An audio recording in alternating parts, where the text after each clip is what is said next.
Deus, em Êxodo 20.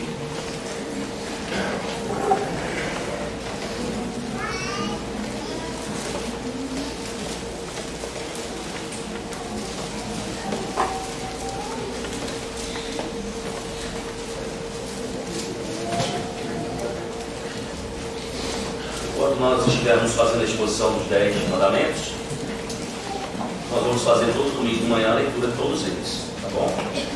Então vamos iniciar e vamos fazer isso juntamente comigo, os versos de 1 até o verso 17. Assim diz Deus em sua santa palavra. Leiamos.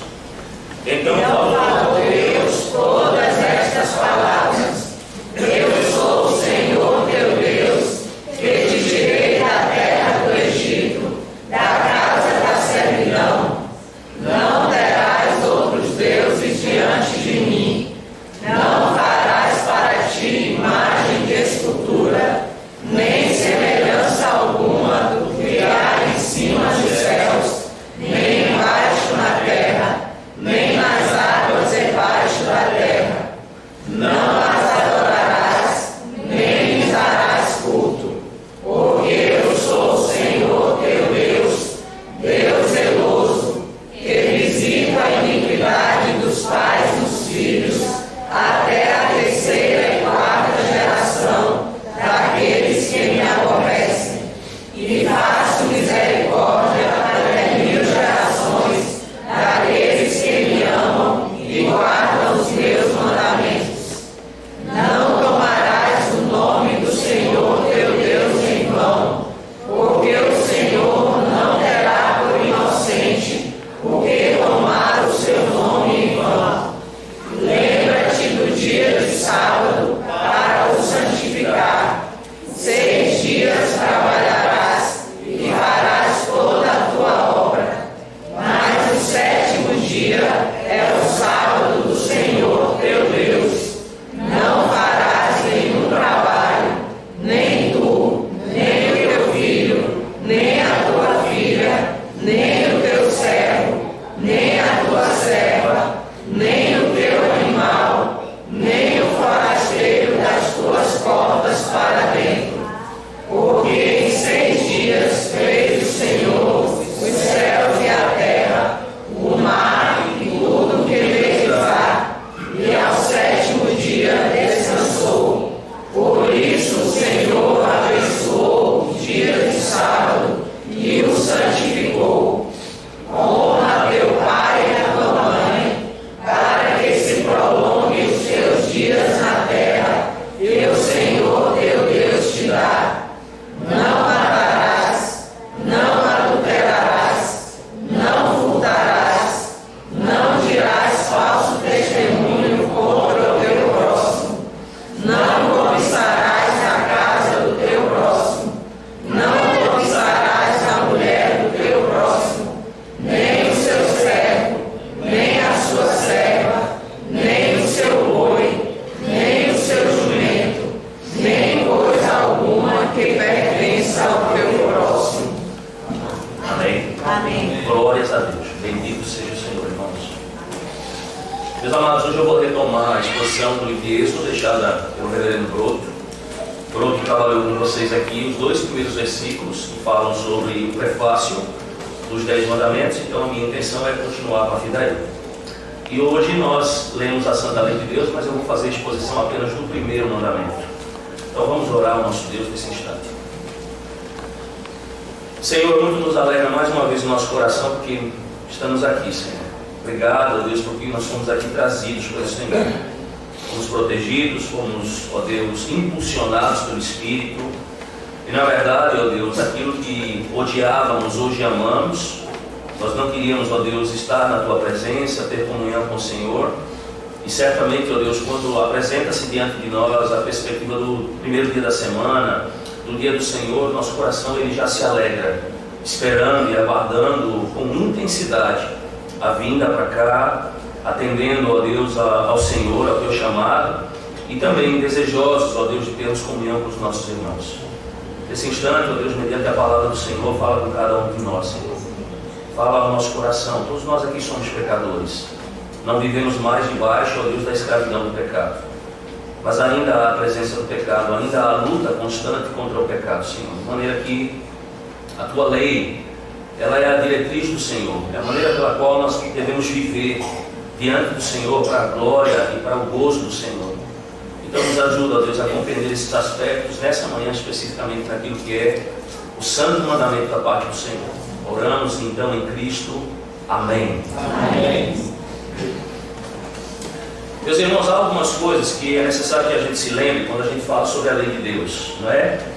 E uma dessas coisas que tem importância para nós é entender que esses mandamentos, eles são para a igreja neotestamentária, assim como foram para o Israel do Antigo Testamento.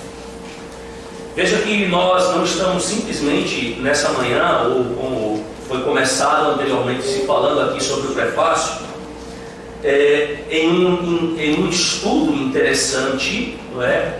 Histórico, que fala, porventura, sobre como o povo de Deus ele reagia diante desses mandamentos, né? Dessas diretrizes da parte do Senhor. Perceba que essas coisas elas são tão relevantes para nós nos dias de hoje quanto elas foram lá no passado. Se a gente se lembrar, lendo porventura e estudando os evangelhos, nós vamos perceber que o próprio Jesus, ele obedeceu a esses mandamentos, ele obedeceu a essas ordenanças. E não apenas isso, Jesus explicitou isso, ele cumpriu com obediência cabal a toda a santa lei de Deus. E mais, respectivamente, falando sobre o primeiro mandamento, Jesus mostrou que ele cumpriu esse mandamento quando ele foi tentado pelo diabo, não é? Lá no deserto, que queria a sua obediência, mas Jesus então o rebelde. Nós temos esse texto lá, esse advento histórico registrado lá em Mateus, no capítulo 4. O próprio Jesus então responde a Satanás que não era apropriado se adorar alguém que não fosse o único Deus vivo e verdadeiro. Ele vai citar então explicitamente esse mandamento em seus ensinamentos morais. E nós vamos encontrar também no Novo Testamento autores como Paulo, como o próprio João, citando esse mandamento.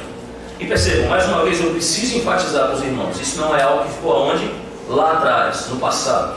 É algo que é de extrema relevância para nós, é algo que nos foi ensinado principalmente pelo Senhor Jesus Cristo, mas também pelos seus apóstolos. E precisamos entender que esse é um requisito permanente enquanto cristãos aqui no mundo. Agora deixe-me também chamar a atenção de vocês para um outro aspecto, porque você talvez possa estar pensando que a questão de adorar a outros deuses, ou idolatria, ou porventura a questão do ateísmo, seja algo irrelevante. Talvez você seja alguém aqui que pense nessa manhã: pastor, eu não sou um idólatra. Talvez você seja alguém que afirme: pastor, eu não estou de fato adorando a outros deuses. Eu não sou, por exemplo, um politeísta. Eu não sou um ateu. Então, pastor, esse mandamento é um mandamento que não se aplica a mim. Mas eu quero assegurar a você, irmãos, que esse assunto ele é permanentemente relevante. E de fato, a idolatria é um grande desafio para a verdadeira religião em todas as épocas. A idolatria, irmãos, é o grande desafio para a verdadeira religião na vida cotidiana de cada um de nós. Perceba que nós vivemos em um tempo em que a forma mais popular de incredulidade que nós conhecemos, especialmente nos círculos intelectuais, é o ateísmo. Nós pensamos e nos lembramos aqui de movimentos espirituais, não é? A quem nós delegamos, porventura, essa perspectiva de idolatria e incredulidade. Talvez uma das coisas que mais venham à nossa mente nesse tempo ainda é o desafio do ateísmo que paira sobre as nossas preocupações.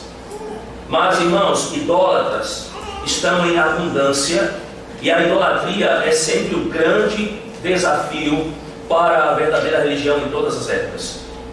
Diante disso, eu queria que nós olhássemos então a perspectiva do verso 3 do capítulo 20 de Êxodo, falando especificamente nessa manhã sobre então o primeiro mandamento. O que diz o primeiro mandamento? Não terás outros deuses diante de mim. Perceba, irmãos, Israel lutou contra a idolatria. Isso talvez seja difícil de se acreditar, porventura, conhecendo a importância do monoteísmo para Israel. Quando nós lemos as páginas do Novo Testamento, nós percebemos que os judeus ali, não é? Que no dia a dia estavam esbarrando em Jesus e nos seus discípulos, eram pessoas que pareciam estar firmemente comprometidos com a unicidade daquele que era o único e verdadeiro Deus de Israel. Mas quando nós lemos a história desse povo do Antigo Testamento, nós vamos perceber, irmãos, que os judeus ali, que aquele povo, ele tinha um sério problema, ele lutava dia a dia com a perspectiva da idolatria. Nós trazemos aqui a nossa memória, por exemplo, Abraão, o pai de Israel, o pai do povo hebreu, que nasceu numa nação idólatra, que nasceu em uma cultura idólatra, que vivia em uma sociedade idólatra, que residia em uma família idólatra, e nós sabemos pela palavra de Deus que Abraão também era um idólatra. Nós temos todos os motivos para acreditar, biblicamente falando, que em seus dias mais termos de juventude, antes do encontro que ele teve com esse que é o único Deus, ele certamente era um idólatra. E é interessante que nós também sabemos, irmãos, que os seus descendentes continuaram tendo que lidar com a idolatria, lutando contra a idolatria. A gente vê isso, por exemplo, lá em Gênesis capítulo 31. Nós descobrimos que quando Jacó e Raquel estão fugindo da presença de Labão, Raquel então traz consigo o quê? Os deuses da casa do seu pai. E isso quase faz com que ela viva um grande problema. Mas não nos esquecemos também aqui de Moisés. Moisés lutou com a fidelidade, irmãos de Israel, aos deuses do Egito e ao redor desse povo. Mesmo antes do capítulo 20 de Êxodo, nós certamente já percebemos essa luta contra essa idolatria. E a gente percebe que quando a gente está lendo o livro de Gênesis, então isso vai o quê? Se desenvolvendo, se desdobrando em uma luta contínua, não é? Que vai atingir aí talvez o seu ápice em Êxodo capítulo 31 e 32. Temos também ali o incidente do bezerro de ouro, quando os 10 mandamentos são então dados a quem? A nação de Israel. E mesmo no final do ministério de Josué, irmãos, está registrado para nós, em Josué capítulo 24, algumas palavras emocionantes que ele vai dirigir a esse povo que estava envolvido com a idolatria. Ele diz lá: escolham hoje a quem vocês servirão. E o povo diz: serviremos ao Senhor. E ele diz assim: não, vocês não vão. Vocês serviram a deuses da sua própria criação. Vocês serviram os deuses das nações ao vosso redor. Vocês estão fazendo isso exatamente agora. E as palavras que vocês falaram serão um testemunho contra vocês, porque vocês são idólatras. No final, irmãos, da era do Estado-nação de Israel, os profetas ainda conversavam, orientavam, exortavam a Israel sobre a idolatria. Nós vamos ver Isaías e Jeremias e os profetas posteriores a estes se dirigirem a Israel constantemente acerca desse assunto. E a razão era uma razão dúplice, é porque eles estavam preocupados com as nações politeístas que contornavam, que rodeavam ali a nação. Mas eles estavam também preocupados com a idolatria dentro da própria nação de Israel. Israel lutando contra essa idolatria, como nós vemos aqui no livro de Êxodo. Mas é interessante que Israel foi salvo para adorar ao único Deus verdadeiro. E talvez você diga: pastor, isso não é estranho para nós. Porventura nós não temos esse problema. É exatamente isso que acontece com quem? Conosco. Israel era a igreja do Velho Testamento. Nós somos a igreja neotestamentária. Nós também lutamos contra a idolatria hoje, embora, como eles, nós também tenhamos sido o quê? Salvos para adorarmos ao nosso Deus. Mas irmãos, nós existimos como crentes para glorificar a Deus e gozá-lo para sempre. E nós lutamos contra a idolatria. E essa é uma razão pela qual o primeiro grande mandamento da lei de Deus, entre os seus 10, ele certamente é tão relevante para nós. Então eu queria ver com vocês pelo menos duas questões sobre esse mandamento hoje. Uma questão olhando pelo lado negativo e a outra questão olhando pelo lado então positivo. Eu queria começar com o lado negativo desse mandamento. Ele diz: não terás outros deuses diante de mim. Irmãos, nós precisamos entender que os crentes são chamados na vida e no culto a viver em completa lealdade e amor ao único e verdadeiro Deus. Perceba que Deus começa esse mandamento dizendo: não terás outros deuses. Perceba que esse mandamento ele tem uma proibição, ele tem uma diretiva positiva também, mas ele tem uma negação dizendo então que algo é proibido, e ele requer então que esse mandamento seja então obedecido. Ele começa então nos lembrando de que nós devemos então amar, servir e não adorar nenhum outro Deus a não ser o nosso Deus. Em outras palavras, os crentes são chamados em sua vida de adoração e em sua vida diária e completa a uma lealdade em amor ao único Deus vivo e verdadeiro, somente a Ele. É exatamente isso para o qual Israel foi chamado, para adorar. E é exatamente para isso que nós também fomos chamados, para adorarmos esse Deus, para glorificarmos esse Deus, para gozarmos esse Deus. Mas perceba então que Deus usa a palavra e Ele enfatiza essa palavra não. Há uma ênfase do Senhor. Precisamos entender aqui que é o próprio Deus falando conosco, e Ele deixa claro que há uma proibição, irmãos, absoluta de se ter deuses diante dele. Perceba, não é o mesmo pré-requisito, é o mesmo ensino, por exemplo, quando nós vamos falar sobre matrimônio. A linguagem é a mesma na Escritura. Você não deve ter nenhuma outra mulher, você não terá nenhum outro marido. Vocês dois devem ser o quê? Abandonar pai e mãe, se tornarem um diante do Senhor. Você será só para ela e ela será só para você. Percebam que assim como essa linguagem que Deus requer de nós, a obediência à sua santa lei, ela nos mostra também paralelamente aquela relação exclusiva de aliança que existe entre um homem e uma mulher em relação ao seu matrimônio. E percebam que a ordem é exatamente a mesma, é a lealdade exclusiva de um povo a esse Deus que de fato é o seu único Senhor. Vejam que é oportuno porque Israel tem problemas com idolatria. Israel terá problemas com infidelidade ao longo da sua história, irmãos.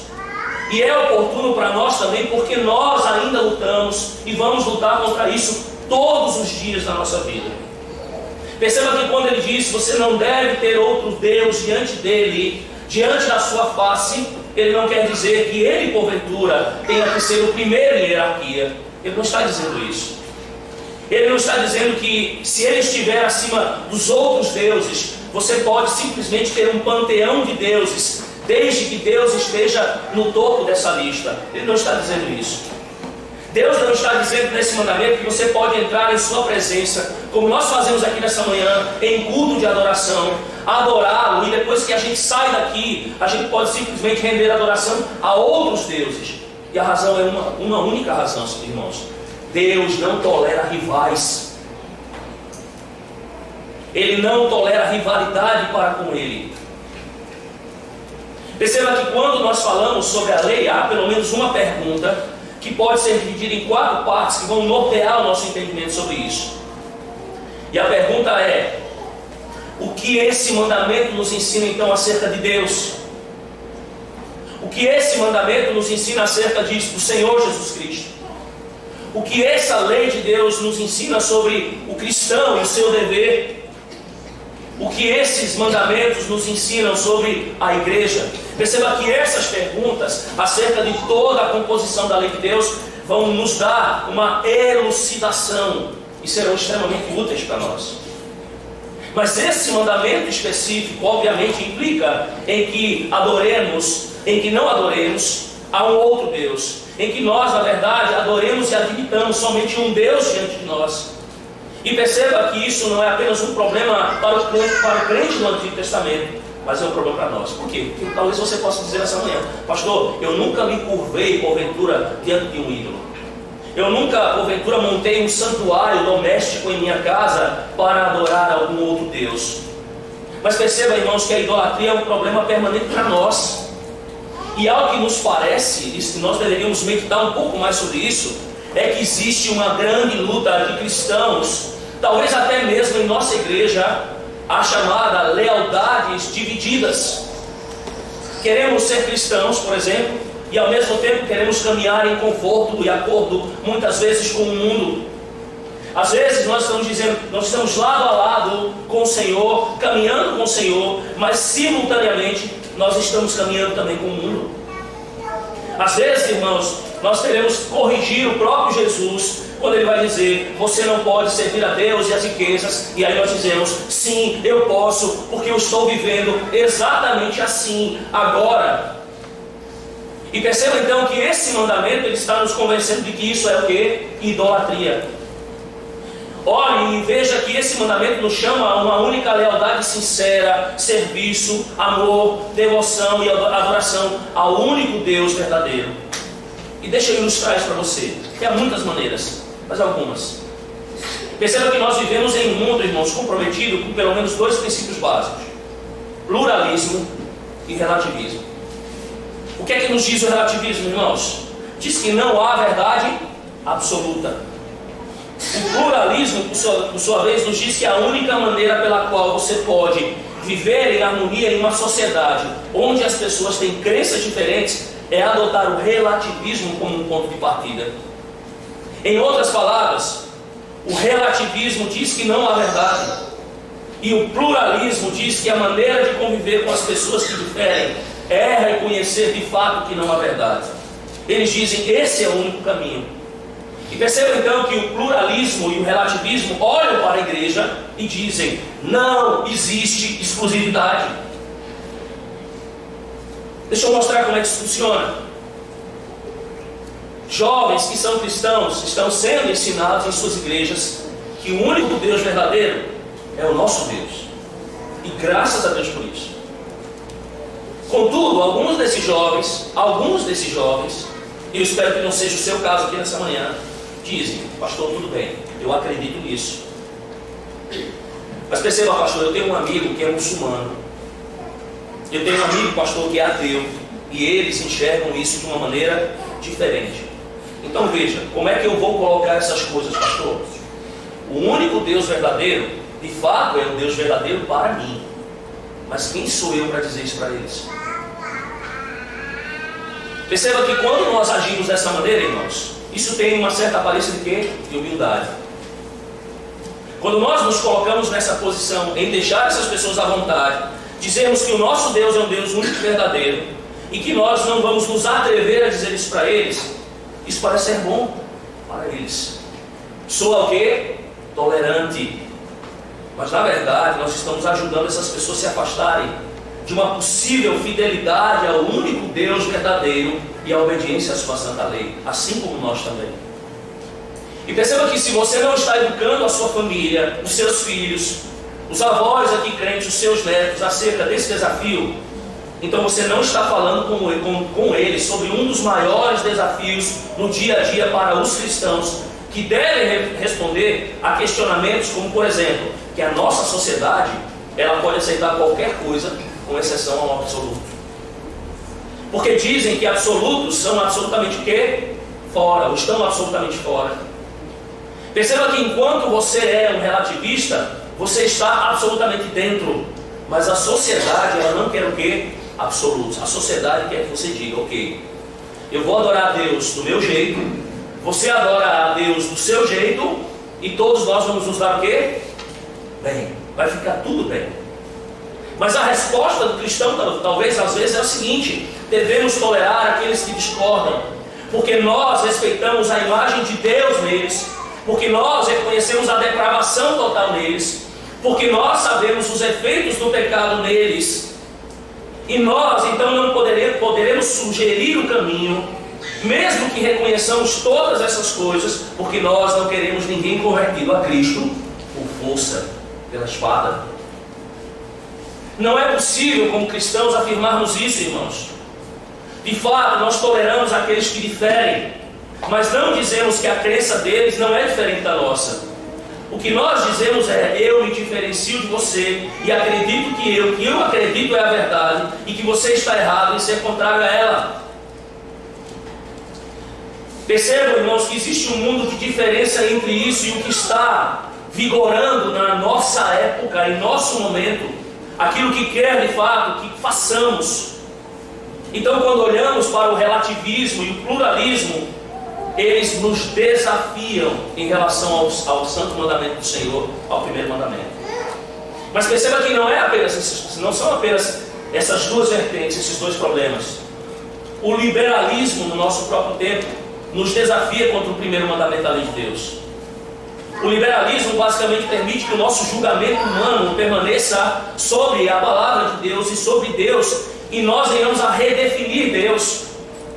O que o liberalismo diz? Ouçam, a nossa racionalidade humana e julgamento e senso de propriedade às vezes precisam corrigir informações erradas e equívocos que nos são dados na Bíblia, que é afinal apenas um livro obsoleto, escrito por pessoas de uma cultura antiga que estavam tentando descrever como Deus era em seu próprio caminho falível e, portanto, podemos corrigi-lo e devemos corrigi-lo. O que o liberalismo diz é que nós podemos, simplesmente, uma vez que fomos feitos à imagem e semelhança de Deus, redefinirmos o próprio Deus. Há alguém que certa vez, porventura, afirmou que Deus criou o homem à sua própria imagem, e desde então o homem tem tentado devolver o quê? Esse favor a Deus. Percebam que essa geração que nos rodeia, irmãos, ela trabalha arduamente nisso, para fazer Deus, ou para refazer Deus à sua própria imagem, para reduzir Deus, na verdade, para tornar Deus mais acessível. Deixa eu dar um exemplo disso a vocês. Vocês já ouviram falar aqui do pastor Mark Dever, né? Ele, certa vez, ele foi a um seminário de doutorado e ele relatou um fato que aconteceu. Ele disse assim: eu tinha feito uma declaração acerca de Deus em um seminário de doutorado. E aí ele nomeia uma pessoa, por uma questão ética, ele vai dar o nome a essa pessoa de Bill. E ele diz assim: Bill respondeu educadamente, mas com firmeza, que ele gostava de pensar em Deus de uma forma diferente. Por vários minutos, Bill pintou um quadro para nós de uma divindade amigável. Ele gostava de pensar em Deus como um ser sábio, mas não intrometido, como um Deus compassivo, mas nunca um Deus avassalador, um Deus de justiça, um Deus engenhoso, que arquiteta todas as coisas, mas que nunca interrompe absolutamente nada. E ele diz assim, Bill concluiu: é dessa forma que eu gosto de pensar em Deus. Mark Dever respondeu então: obrigado, Bill, por nos contar tanto sobre você mesmo. Mas agora, nesta manhã, aqui nós estamos falando sobre Deus. Percebam, irmãos, que isso não é um problema apenas relegado àqueles que vivem o academicismo. Esse é um problema que você vê na vida dia após dia, onde as pessoas estão prontas para redefinirem a Deus de uma maneira simples, por aquilo que elas sentem no momento em que, porventura, nós estamos falando de Deus para elas. Deus, a Bíblia diz, Deus define a si mesmo.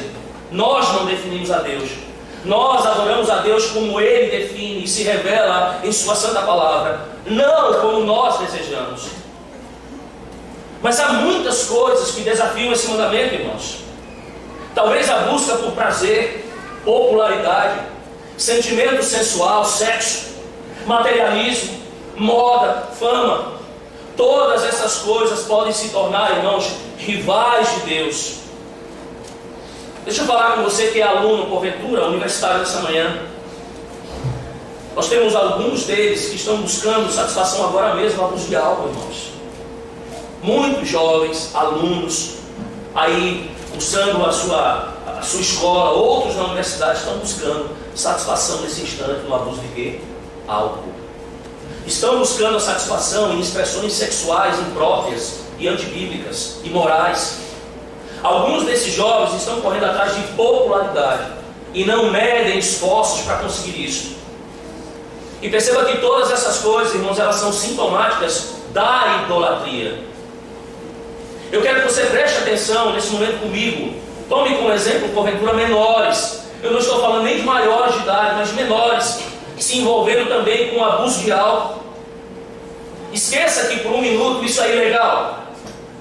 Esqueça por um minuto isso. Descobrimos que menores estão tentando pelo menos fazer 2 ou 3 coisas em sua vida, agindo dessa maneira. Primeiro, estão tentando preencher algum tipo de vazio na sua vida. Vazio dentro de si. Estão tentando também, no segundo momento, ser aceitos por amigos que estão ao seu redor.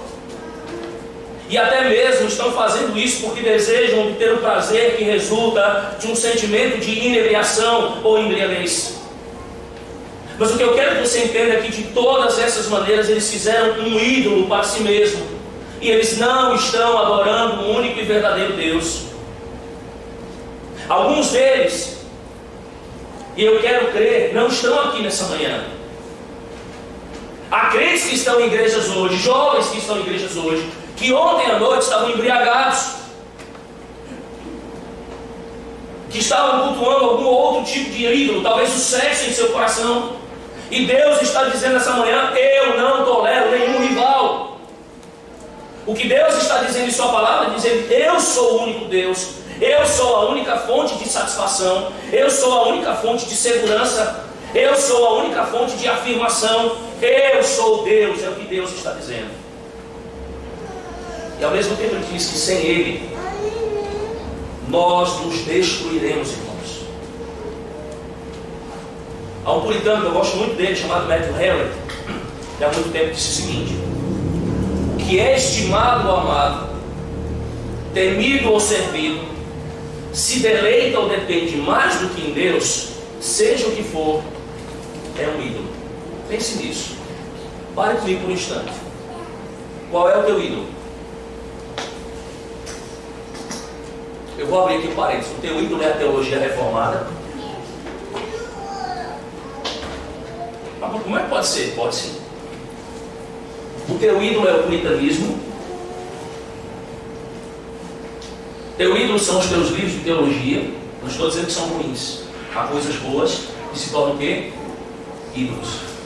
Mas perceba que quando nós desfocamos Deus e colocamos essas coisas, a religião no lugar do Senhor, isso se tornou para nós o quê? O ídolo. Qual é o teu ídolo nessa manhã? É o teu casamento. O teu ídolo nessa manhã é a tua família. Não, pastor, o meu ídolo nessa manhã é minha felicidade. O teu ídolo nessa manhã é a tua carreira. Ou as amizades sem as quais você acha que você não pode viver o resto da vida sem elas. O teu ídolo nessa manhã são os teus filhos que estão ao teu lado nessa manhã, e você diz: eu não posso continuar vivendo sem os meus filhos. Eu pergunto: qual é o teu ídolo? Como eu disse, há coisas boas que podem se tornar ídolos se elas forem amadas e desejadas mais do que Deus. Deixa eu te fazer uma pergunta ainda: o que você mais ama nessa vida? O que você mais ama nessa vida, meu irmão? O que você mais deseja nesse instante na sua vida? O que você mais quer? No que você gasta mais tempo? No que você gasta todo o seu esforço? O que é que o teu coração almeja mais do que todas as coisas hoje? Sabe por quê? Essas perguntas são relevantes para nós, porque a maneira como você vai respondê-las dirá quem de fato é o teu Deus.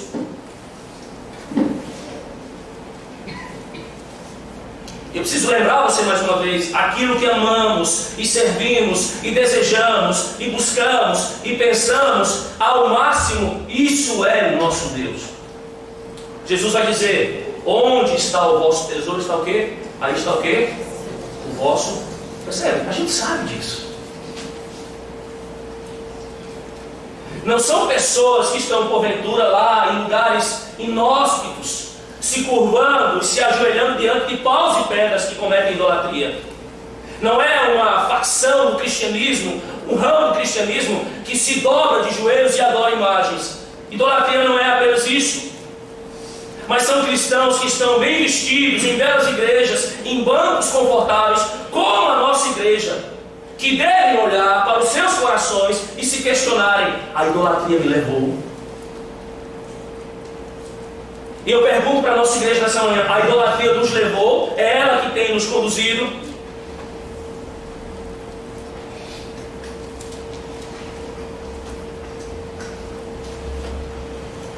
Mas há também um lado positivo desse mandamento. Eu disse: nós somos chamados a vivermos uma vida de adoração, uma vida completa de lealdade e amor ao único e verdadeiro Deus. E aqui nós temos um outro lado: nós devemos adorar a Deus e a Deus somente. Como eu disse, nós vamos viver a vida toda, irmãos.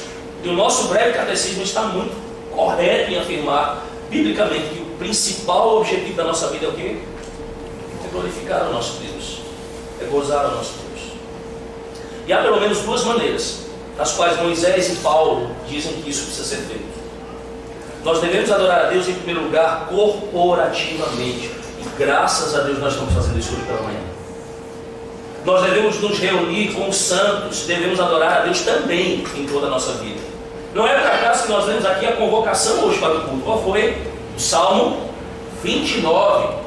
Nos chamando à adoração, nos dá uma descrição daquilo que é um culto corporativo a Deus. E eu não sei se você sabe responder essa pergunta. O que é um culto corporativo a Deus? Pastor, o que é isso? Mas é dar ao nosso Deus a glória devida ao seu nome. É por essa razão que nós estamos aqui. É isso que significa estar junto com os santos e louvar e adorar o nosso Deus. É dar a glória devida ao seu nome. É reconhecer o nosso Deus como o único Deus digno de toda a glória e de todo louvor. Mas deixa eu dizer uma coisa a você, uma preocupação que eu tenho. É isso que é o culto corporativo para você? É isso que é a adoração corporativa para você? Eu pergunto, você entrou pelas portas desta casa de oração nessa manhã para cumprir a agenda de glorificar a Deus e louvar a Deus? Mas pastor, por que essa pergunta? Logicamente que a gente entra pelas portas da igreja para adorar a Deus, para glorificar a Deus. Essa é a razão da nossa existência. Irmãos, nem todos vêm à igreja para fazer isso. E eu posso assegurar vocês. Em primeiro lugar, minha base é porque é pecador. Há muita gente que entra pela igreja como um crítico. Não vem adorar, vem criticar. A minha esperança é que não tenhamos aqui nessa manhã críticos de sermão, que ouvem o sermão e dizem, hoje eu não gostei de sermão de manhã, mas eu gostei do de noite.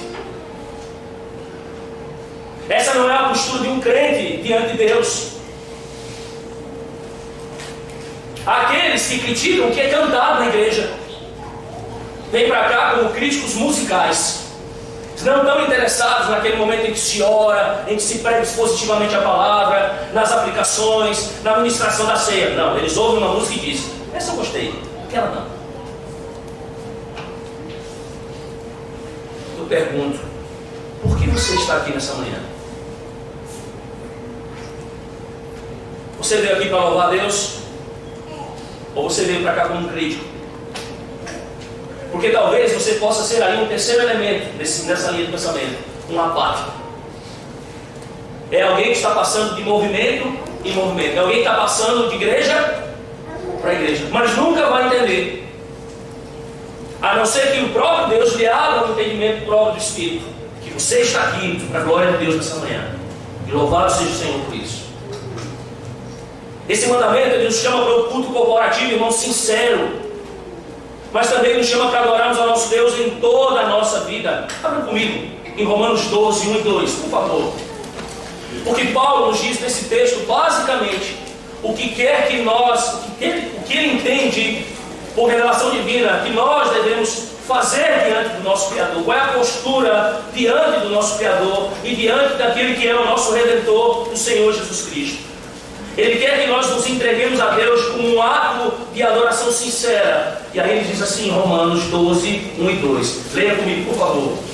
Rogo-vos, pois, irmãos, pelas misericórdias de Deus, que apresenteis o vosso corpo por sacrifício vivo, santo e agradável a Deus, que é o vosso culto racional. E não vos conformeis com este século, mas transformai-vos pela renovação da vossa mente, para que experimenteis qual seja a boa, agradável e perfeita vontade de Deus. Amém. Amém. O que Paulo está basicamente dizendo aqui, irmãos? Que Jesus não é aquele que tem apenas o nosso coração. Nós somos totalmente de quem? De Cristo. Nós servimos a Ele em toda a nossa integridade, em todo o nosso ser. Ele quer mais do que isso de nós, Ele quer tudo de nós.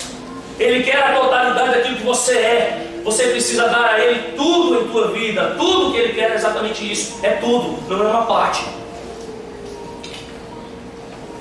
Perceba que ao nos chamar para adorar nessa manhã, como faremos aqui à noite, Deus está nos chamando para dar tudo de nós. A prioridade do nosso tempo é para Ele, para o seu serviço. Afinal, esse é o grande tema também, um dos grandes temas do livro de Êxodo, capítulo 4, verso 13, ali quando ele diz: deixa ir o meu povo para que me sirvam e me adorem. Por mais de 12 vezes isso vai se repetindo lá adiante: deixa ir o meu povo para que me sirvam e me adorem. Perceba, se você foi redimido para servir e adorar ao Deus vivo, você não foi feito uma nova criatura para os teus interesses, mas para os do Senhor. Deus nos salvou para sermos um povo que o adora, que adora somente a Ele com as nossas vidas, com os nossos lábios, como nós fazemos aqui na igreja, irmãos. E esse é o mandamento, para adorarmos somente a esse Deus. Foi para isso que Ele nos escolheu em Cristo Jesus. Bendito seja Ele por isso. Mas eu quero concluir.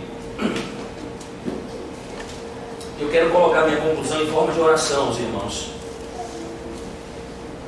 E a minha oração, irmãos, a Deus é que, uma vez sendo Ele o grande pastor das nossas almas, Ele nos faça perceber, e a você nessa manhã, que esse mandamento ele não pode ser cumprido por você sem Cristo, não. Sem Jesus, esse mandamento nunca teria sido cumprido. A minha oração é que você, de fato, seja grato a Deus, porque nele e por meio dele você está capacitado agora para andar em retidão. Estou, pastor? Está sim. Cristo fez algo em relação à lei de Deus, obedecendo de uma maneira cabal, obediente até a morte de cruz. Ele fez algo que nós não pudemos fazer. Jamais poderíamos obedecer a lei de uma maneira cabal. Mas agora, pela retidão de Cristo, nós estamos habilitados também a andar o quê? Em retidão diante do Senhor. A minha oração, meus irmãos, é que pensemos sobre esse mandamento e percebamos o quão profundo nós caímos. E por essa razão, o quanto nós temos que ser agradecidos ao nosso Redentor, que obedeceu aos mandamentos e que pela graça nos concede o seu Espírito Santo, para que possamos andar neste, que é o caminho de justiça da parte do Senhor.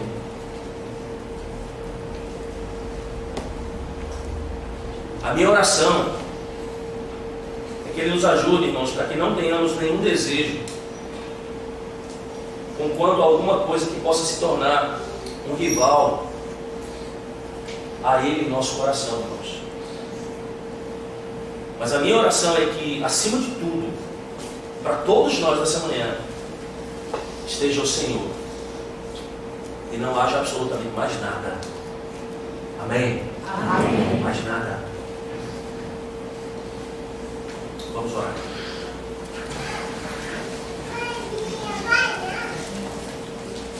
Senhor, o Senhor sonda e conhece os nossos corações.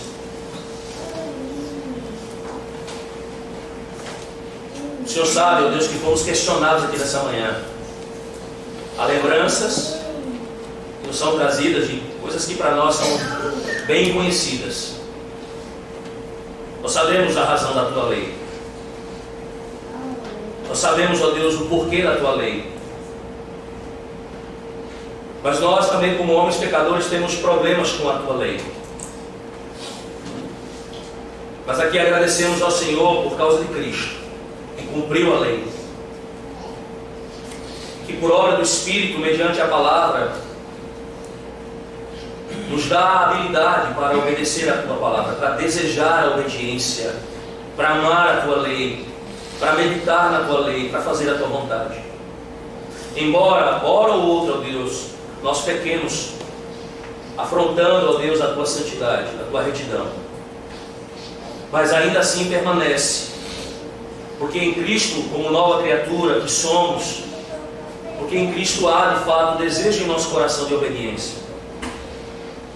Nós falhamos, nos arrependemos, somos perdoados e continuamos caminhando nesse que é um caminho de retidão, que é um caminho de justiça, que certamente não nos concede a salvação, mas que expressa verdadeiramente a nossa relação pactual para com o Senhor. Nessa manhã, ó Deus, nós somos confrontados com aquilo que tem tomado, porventura, o lugar do Senhor em nossa vida. E somos chamados, ó Deus, aqui ao arrependimento. Somos chamados, ó Deus, a, de fato, se é essa uma verdade pertinente a nós, se é um problema instaurado em nossa vida, a que abandonemos essa outra divindade algo que foi criado por nós mesmos para adorarmos, que nós abandonemos isso em nome de Jesus. E que entendamos que nós temos um único Deus verdadeiro para servirmos, para adorarmos, para glorificarmos. Porque foi, e aprendemos aqui também nessa manhã, por essa razão que nós somos salvos e fomos libertados do cativeiro do pecado. Então, Senhor, que aprendamos também a viver o mandamento na prática. Não basta apenas entendermos que não deve haver um outro Deus diante do Senhor, mas que também não deve haver concorrência. Nada esteja inclusive abaixo do Senhor, mas só o Senhor como nosso Deus. E que esse de fato seja um grande motivador para nós a entrarmos, ó Deus, nesta casa como irmãos e adorarmos o Teu nome. Tu és o nosso único objeto de culto, Senhor, e bendito seja o Senhor por isso.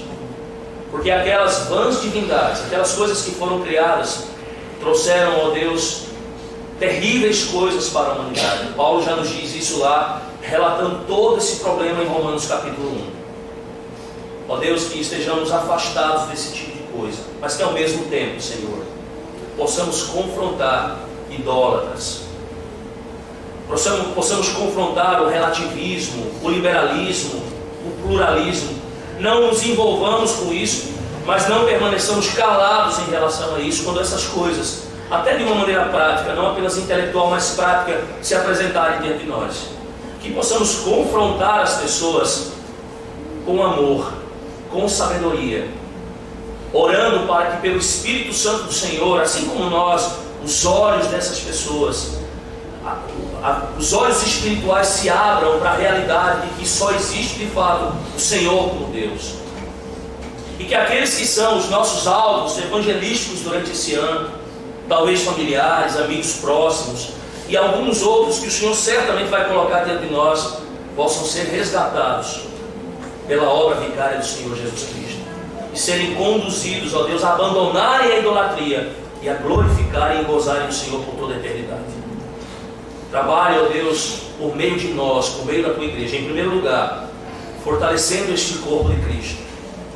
Que não paire no coração desta igreja, que não paire sobre esta igreja nenhum tipo de idolatria, Senhor. Nenhum outro Deus, nenhum Senhor, mas somente o Senhor, que é digno de honra, de glória e de louvor eternamente. Minha oração que faço, ó Deus, representando aqui os meus irmãos nessa manhã, eu a faço em nome e por amor de Cristo Jesus. Em nome dele oramos. Amém.